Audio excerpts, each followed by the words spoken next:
So we basically know everything with this movie. Like I don't even need to say what the movie is about. So I'm just gonna tell you that I loved this movie. It was actually really great. I loved the remake. There's literally no reason to say that this live action remake is awful. And I really loved that they reinvented the whole film to where it was like it's still a remake, but what they did in the remake in general, well, let's just say that there are two ways to remake an original. One, you can shot for shot remake it, where it's basically just the same movie, just in live action, or it is a shot for shot, but some scenes are altered or changed around to where it is a remake, but it's just so different that, if you're a fan of the original film and saw this one, you're basically not going to like the movie at all. So, what did How to Train Your Dragon do? Well, it did something different. It did the same thing, but it extended some scenes or added new scenes and gave us new dialogue and information about the remake that the original film really did not do. So, I'm going to cover it all and tell you my opinions on it while telling you guys how I felt about the movie in general, while just not going into specific order. So to start with, I wanted to talk about the relationship that they changed. They changed the relationship between Hiccup and Astrid, where their relationship, after Astrid figures out Hiccup's secret of how he's able to beat the dragons, it basically plays the same, but before then, their relationship is so much different. Instead of being nobodies that become somebodies and lovers, at least that's how I saw it in the original, their relationship seems to be, well, yeah, Hiccup still has a crush on Astrid, and it's much more direct, but it's put in a way where it's like once he tells her how he feels about the dragons, where he doesn't see them as enemies anymore, she kind of has like this complex where she sees Hiccup as an unworthy successor of the leader of Burke, to where it's like he never worked up for anything in his life, and she's jealous of him from that, or it looks down on him for it, and feels like she should be the leader of Burke. That's the first part.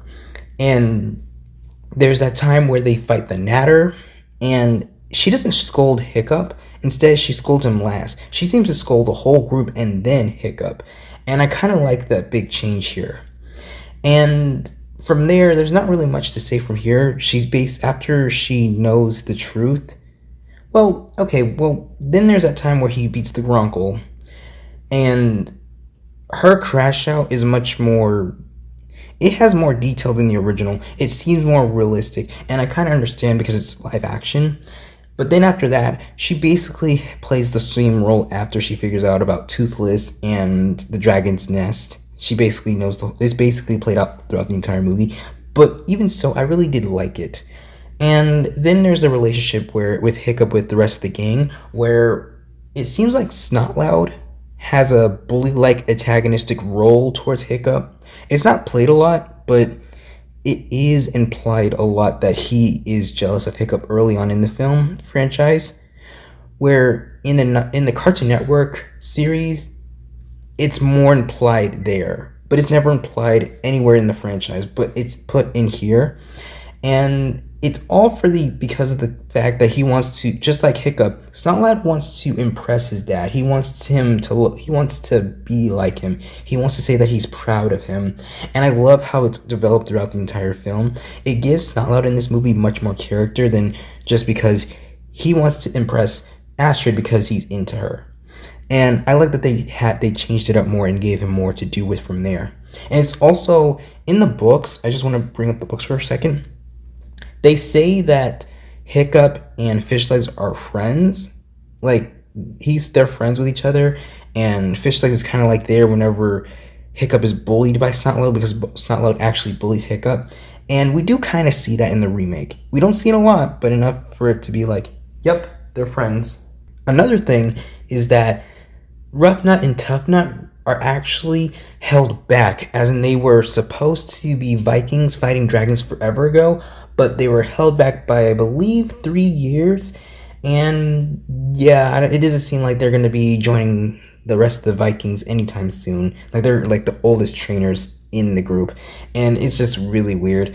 And I also want to bring up that it seems that Ruffnut actually wants to be like best friends with Astrid, which I guess makes sense. This remake makes it clearer that yeah, Ruffnut wants to be Astrid's friends, and even though in the original it never really indicated that, they never really specified that, but in this one they make it even more clear. So it's amazing with all the context you are given with extended dialogue, new dialogue that we haven't seen in the original, extended scenes. I really like that big change, and they also kind of change how the overall popularity of Hiccup goes. It plays off as the same, but because of the live action layout, the scenes play out differently. Like when Hiccup is trying to sit by himself, he's already crowded, like everyone's leaving him.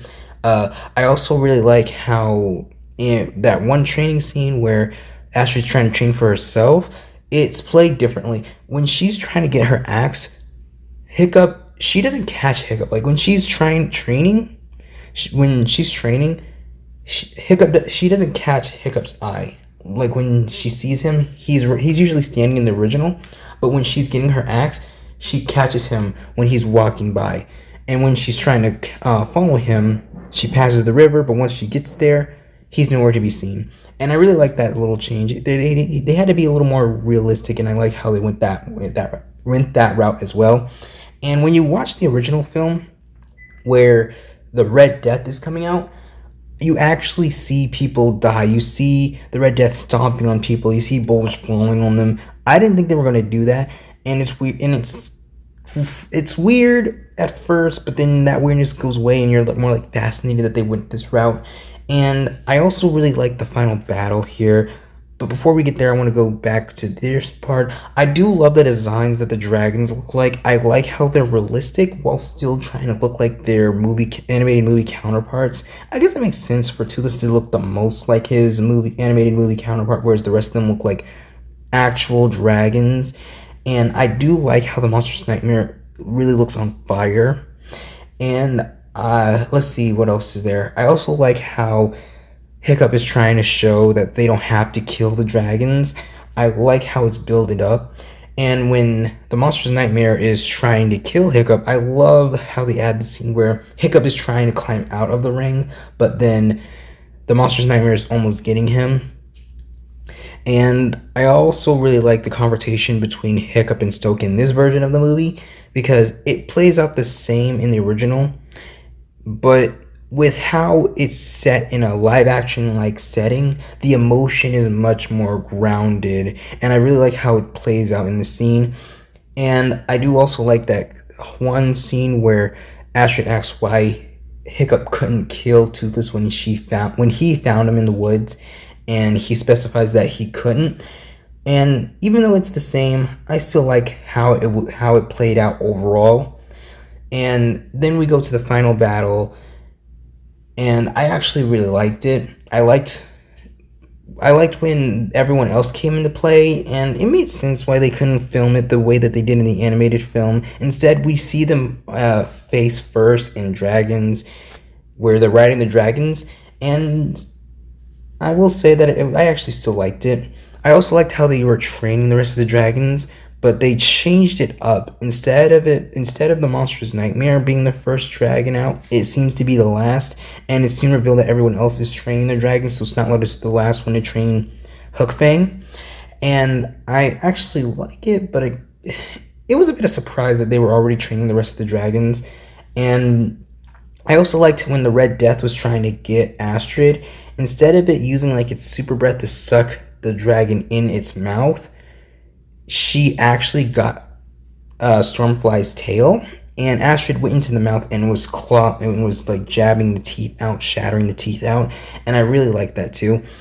And then there's the chase scene where it seemed rather short. In fact, the whole final battle itself was short between Hiccup and Toothless when it was fighting the Red Death, where they were shooting her wings.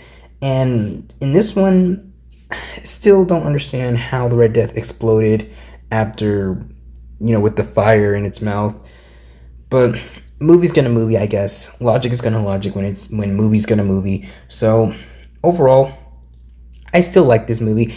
I also liked how the wings were destroyed, because like in the animated movie, it just had giant holes in its wings.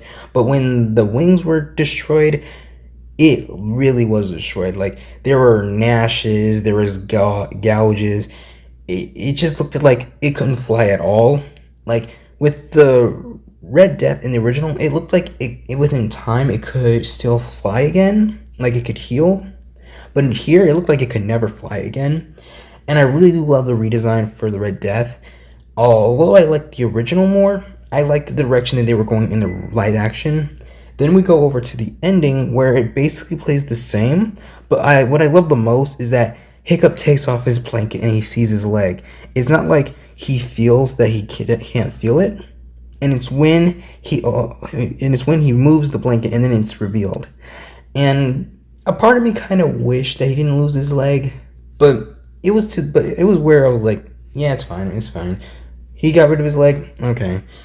And I also really liked how the ending went. Even though it was shot for shot, that ending was shot for shot. The biggest change for that ending is that everyone was riding the dragons and everyone was going in the sky, and I really liked that as well. And even though they didn't play, I believe the song is called "Sticks and Stones" from the original.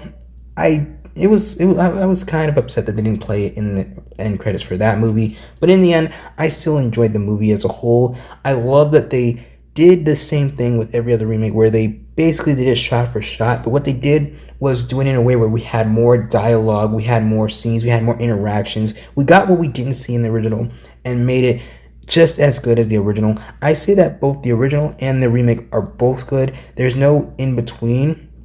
There's no version of this where it's like the original is better than the remake or the remake is better than the original. I like both of them equally, and I honestly can't say that there's ever going to be a time where the remake is always going to be better than the original, because for this instance both the remake and the original is good. And overall, I say this film actually did good. I'm actually surprised that we're going to be getting a sequel. Like they announced it before the movie was even released, like I believe a day in advance before the movie was released. And not only because of the success of this movie, not only are we getting a sequel, they are going to make a live action remake of The Prince of Egypt. And I know that a lot of people who are Christians like me are really excited for this live action adaptation of this movie. All we can do is wonder what else DreamWorks is going to adapt into a live action film after How to Train Your Dragon 2 comes out, that remake, and The Prince of Egypt will come out.